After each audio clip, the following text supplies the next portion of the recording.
Hello, Giacomo. Hello to everybody. I just saw you on the stage talking about regulation. What's your key takeaway from this discussion? Well, my position is usually the bad cop. I don't like compromises very much. I think that Bitcoin was a tool to resist government intervention, so that we should not try to appease the regulator, but we should just assume that the regulator will attack Bitcoiners, and the Bitcoin exists to resist government attacks. That's just the axiom. So I'm very skeptical about trying to do lobbying and try to do like short-term tricks to appease the regulators. But other panelists were on the other side of this, and my real takeaway is that realistically we will need both strategies. We will need the bad cops telling people to prepare from government attacks and to use Bitcoin as a tool of resistance, and the good cops trying to lure politicians into not attack too much, which are probably to be used in combination, because as I said, Bitcoin is an anti-fragile system, like a body of a child. But if you don't stress it, like if you keep a child in a bubble, it will never develop any immunity. So you need to attack Bitcoin for it to be resistant. Otherwise, people get complacent. Like anti-fragile. Anti-fragile. Yeah. But if you attack it too much or too soon, the kid will die. If you just put the kid in the garbage can too soon when it's too young or too cold, it will not get stronger. It will just die. So are ordinals a good way for regulators to attack Bitcoin? Well, they may be, because as I said, ordinals are not really, if not for the fact that ordinals reduce fungibility. So when you look at the Bitcoin transaction, you can use heuristics to imagine which input is correlated with each output. So these kind of heuristics are usually very weak in normal situation. Ordinals create a new heuristic that you can use to reduce privacy for everybody. So in this sense, ordinals can reduce privacy and fungibility even for people not using ordinals, because they create additional heuristics that will damage everybody's privacy. But the specific part that can open a new attack surface are so-called inscriptions. So using the Bitcoin time chain as a repository for generic media like videos or images can just open up to copyright infringement, which can open up, if you run a node, now Sony Pictures can sue you, but this is not very scary. What is more scary could be like child pornography or other kind of strictly illegal. Everybody could potentially have this kind of video footage or on your computer. On your computer. Then again, it's very tricky, because when you are an internet node, you are routing around IP packets that do contain or compose even like illegal websites, so and Tor websites. So in a way, the assumption of the internet was neutrality, like the platform is neutral. You can persecute people for the content, but not the technical infrastructure. We are just carriers, so you don't persecute the telephone company for if you download something illegal,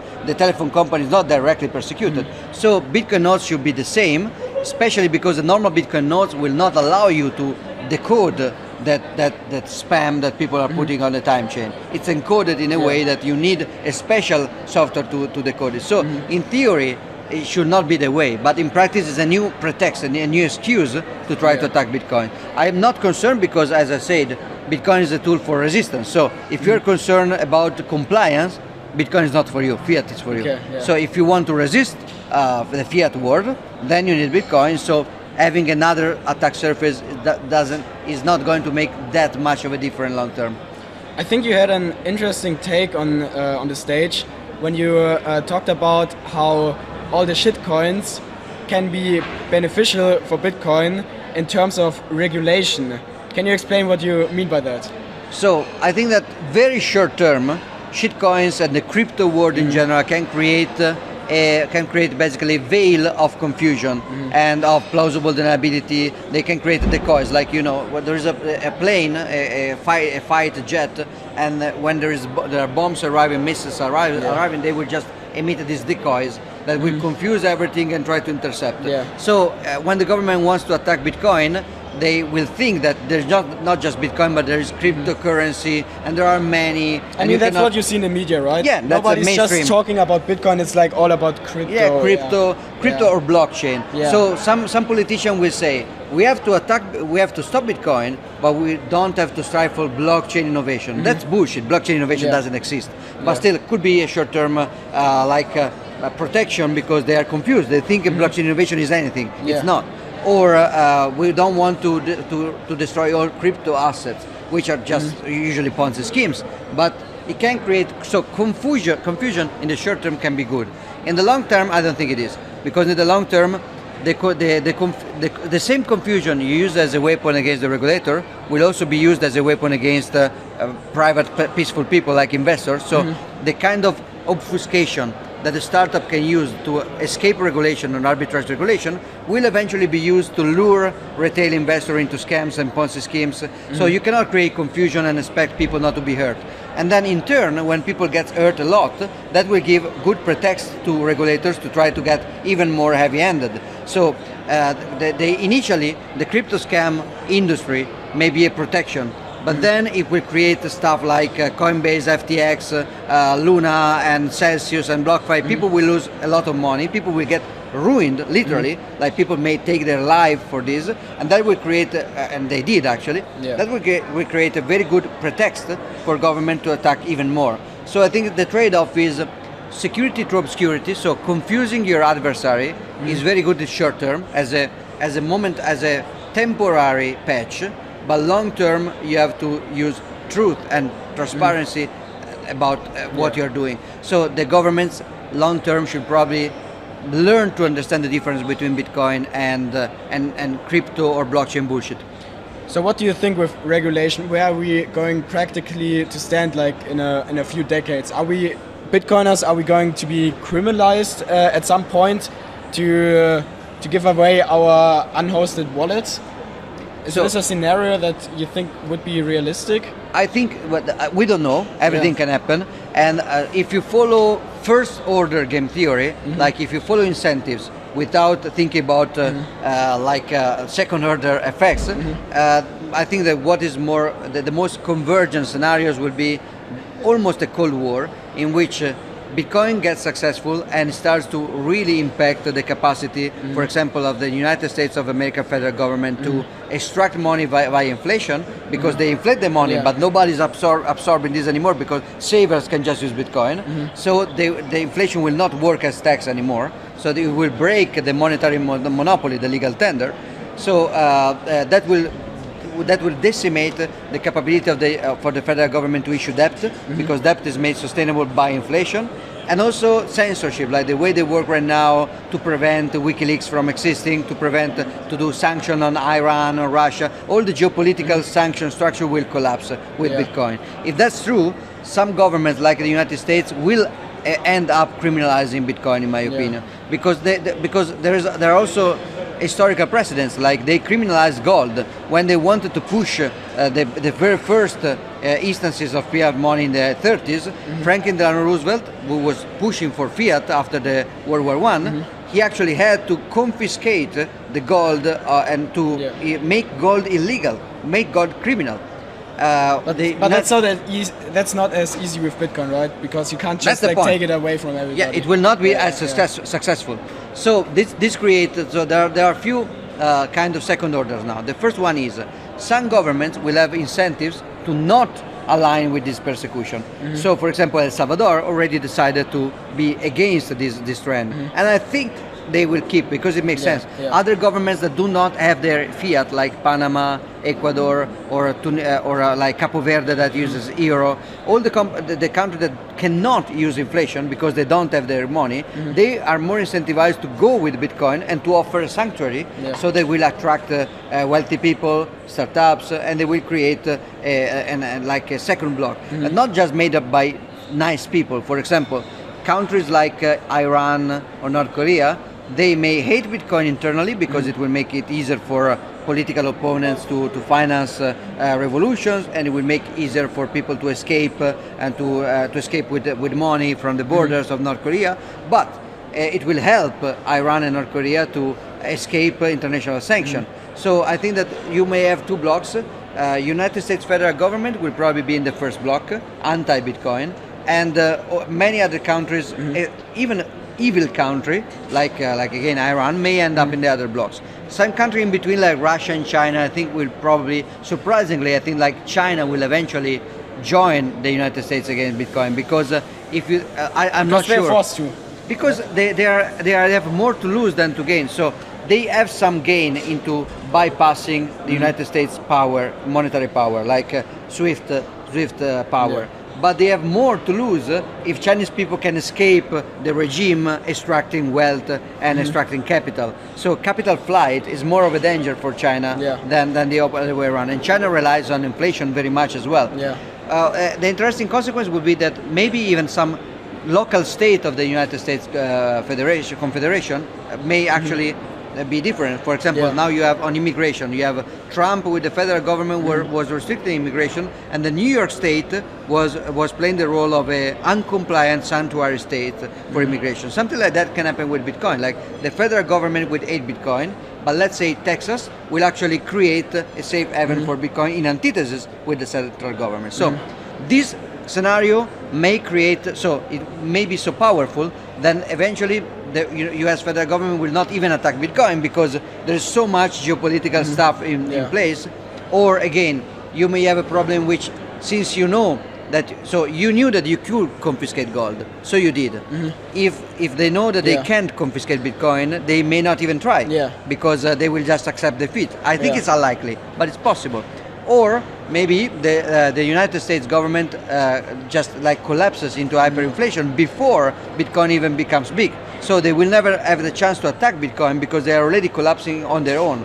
Because Bitcoin is not the bubble, it's the pin. But don't you think, like, if the US would collapse, wouldn't ultimately Bitcoin collapse as well? Because like the whole world would collapse with US? I don't think so, except of scenarios where the collapse is so gruesome, so violent that technical infrastructure is completely destroyed. But I think technical infrastructure is resilient enough to survive a political collapse of the similar to the Roman Empire collapse. Something that is not like a nuclear deflagration. It's just institutions getting more corrupted, inflation ramping up, people, the cities getting empty, people moving away to the countryside, depopulation, the decentralization of power, new cultures coming in, and old cultural domains crumbling down. So I think that a scenario like that may be faster, but could happen with the collapse of the power of the federal government of the United States without a collapse of the global infrastructure. Yeah, I think you have like always like this kind of dilemma with like, especially with authoritarian countries, there's an incentive to invest in Bitcoin because long term you get like much more capital out of it. But at the same time, like if you're the government of China or Russia or something like that, you also don't want all your people to have that much of a freedom. And I think that's where like this mental kind of exercise comes with Bitcoin to play out these scenarios. And my question to you is, there are like all these negative trends going on in the world. Like you could count on like so many, like all this drive to authoritarianism and all that stuff. But like with Bitcoin and the internet, there are also like really positive trends. And do you think about that often, like which side is going to be stronger, which is going to play out? Are we going to have like a positive future or a negative future? I think we are in a scenario, again, I don't know, everything can happen, but if I had to bet... The future is uncertain. Exactly, by definition. If I have to bet, I will bet on a night going darker before it gets brighter scenario, like the situation getting worse, alternatives building up, like Bitcoin, not only Bitcoin, but the internet, anonymization layer on the internet, strong cryptography, even like decentralization of firepower, like 3D printed guns, private use drones, so mesh networks for the internet. So the freedom tech will probably develop as a response to the world becoming more and more authoritarian, and that's a positive feedback loop in a sense that there are evil things coming, but the evil things will push as a reaction good tools to develop. So hard times driving good tools, strong tools. So I'm very optimistic in the long term. I think that we will see worse situation than now. Probably something like the coronazism situation with COVID, with more lockdowns and curfews and censorship and random imprisonment, war. But eventually there could be a proper renaissance due to the anti-fragility of human race. What do you think of the Prime Minister of Italy, Meloni? Well, I mean, it's she used. I used to know her when I was a kid as a very I would say left-wing kind of fascist. She was very pro-welfare, pro-warfare, pro-strong state. I was more libertarian, so we used to clash a bit. Right now, she looks like less worse than other prime ministers. She made some base speech that people appreciated. She's still a politician, so she will just follow incentive. So we will not expect anything, any saving. So there is not the political savior. That's not a thing. Politicians will just follow incentives. Italy will not have a renaissance because of this government. Probably it will not fall into a very, very dark hole as quickly as it would with Draghi or other more totalitarian leading leaders. But still, I don't think it makes a strong difference. Yeah, let's get back to some technical questions. I'm not that much into the technical sides. For example, with ordinals, I think they are unuseful, but at the same time, I think they can be useful to boost up the mining subsidies a little bit. What's your general take on ordinals? Well, as the speech that I will give on Saturday indicates, I think they are retarded, which is a kind of a joke. And they are retarded because I think they're stupid, but also because I think there is a retard, there is a delay in the reaction of people to this kind of possibilities, because this is stuff that was already discussed and dismissed in 2012. So in 2012, the first salt tracking technologies, back then called correct coin, including some numbering of satoshis, was already presented, discussed, debated, implemented, used, and then abandoned for many very good reasons. So we already kind of had ordinals back then? We already had this debate, and it was already finished. The people moved away from on-chain stuff like inscriptions or Satoshi tracking, because it was bad for privacy and bad for scalability. You had to compete with normal transaction data, and what you want to do is exactly the opposite. You want to take stuff outside of the blockchain and keep it in different systems like Nostr or other kind or torrent, Tor on your website, Freenet. There are many technologies to keep data. And there are many technologies to keep track of things, and you don't want the Bitcoin time chain to do all that, because it's inefficient, it's not private, it will just create a lot of inefficiency. So we are getting the same. So my talk will be especially about history. I will try to present the case that all this debate was already done, and the only reason we are doing it again is because Bitcoin is growing, so more people are coming in that don't know history, rightfully so, because they don't have to, and so some people are weaponizing old things as new, but they are not new at all. They are very, very old. But it's not a danger to Bitcoin, right? If it was a danger to Bitcoin, Bitcoin would be very fragile. So I think Bitcoin will go over. It is exploiting some things that. So I think that one of the reasons ordinals became a thing was because of inscriptions, and inscriptions are just an old thing, as I will explain, very, very old discussion, but it was boosted a little bit by a discount, by the witness discount, that made it 75% cheaper to write stuff on chain. So there's something we did with Segwit that made it cheaper to spam the network.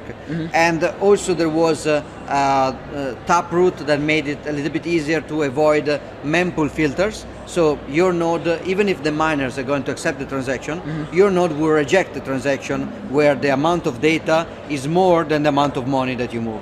So like dust transaction. If there is a transaction that occupies a lot of bytes of space, but will only move one Satoshi, your node will reject this transaction with the filter. It will reject inscription as well, but using Taproot, they managed to bypass the filter. So you can have your node unwillingly broadcasting this stuff. But that's ultimately not important. I think the other thing that we didn't have back then was a specific PR campaign to use ordinals as an attack by some anti-Bitcoin people, including BSV people building most of the infrastructure. So that there are specific anti-Bitcoin people that are using ordinals as a weapon against Bitcoin, or for personal visibility, to have as a personal like trolling against a group of people they dislike. So but ultimately they are not a danger to Bitcoin. If they were, Bitcoin would be absolutely too fragile. So people will be able to write stuff on chain, even very bad stuff, and Bitcoin will have to survive with that anyway. Yeah, I think so too. You've been in the space for a long time, right? 2013. Do you have any tips for like newcomers in the space? Well, one would be connected with what we just discussed. Study history, because really many of the ideas that you may find scary or exciting right now were literally already discussed. Like most of the shitcoin you can meet, they are just taking an old 2013 Bitcoin Talk discussion where Gregory Maxwell had an idea, and then he said, no, this idea is not very good, and they are repackaging it with new marketing as something brilliant, as some new discovery. And that's like 99% of any innovation you hear about. There is true innovation, but there is a lot of that. So studying history is very powerful, because you see that Bitcoin survived stuff that seemed very scary by then, and so you will get more confident, and also that many great ideas have been tried already and debunked already as bad. So you will get more humble at the same time. So Bitcoin history will humble you, but also will comfort you and make you more confident about Bitcoin. Maybe less confident about new things, because many things have been tried, but studying history is great. And as a consequence, just avoid shitcoins and avoid KYC and AML. Avoid being tracked by government. Bitcoin is a tool of resistance. If you buy Bitcoin but you give all your private information about that, so my usual framework is Bitcoin has 3 layers of privacy. The first one is the privacy of your private key. You must be the only one knowing your private key. Otherwise, not your key, not your coins. The second layer is you should not connect your physical identity with the public key. That's the whole cypherpunk idea. Because if it's easy to find you physically, it's easy to hurt you until you give me the private key. So to protect the first layer, you need to dissociate your public key from your identity, which means no KYC, always peer-to-peer, coin join and stuff like that. And about coin join, the third layer is if you connect all your public keys that you use, one leak of your identity on one will infect all the others. So if you use 7,000 addresses, but all these addresses are trivially connected, you leak your identity on one, and now you leak on everyone. So what the third layer, which is more advanced, is to create confusion on chain and break chain analysis heuristic using coin swap, atomic submarine swaps, coin join, pay join, or like I have to pay you 10,000 satoshis. I can pay you 5,000 satoshi with one transaction, another with another. So more or doing fake inputs and fake outputs, or fakes up on chain. Everything counts to destroy trivial linking between things. So the idea would be care for your privacy, avoid shitcoin. But wouldn't it be enough if you like buy KYC free bitcoins and then coin join them one time and then you're good to go? Or is it because like with every payment you make you have like some kind of connection and that's why you have to remix it? So as a very least you should mix before you sell and after you buy. Because otherwise you will connect your cold storage with at least one person, which is the buyer or the seller, which may know your banking account name or your face or your location. So it would be a good policy to have a coin join, or not. There's not just coin join. Coin join is a very simple concept and it works very well. But could be also just lightning submarine swaps. There are many privacy tools that you can use between your cold storage and your interaction with other people that know your name or your face. Of course, this is an ideal. Nobody can literally conjoin every time they buy or sell. It's unrealistic, but it's a good like objective, a good ideal to tend to.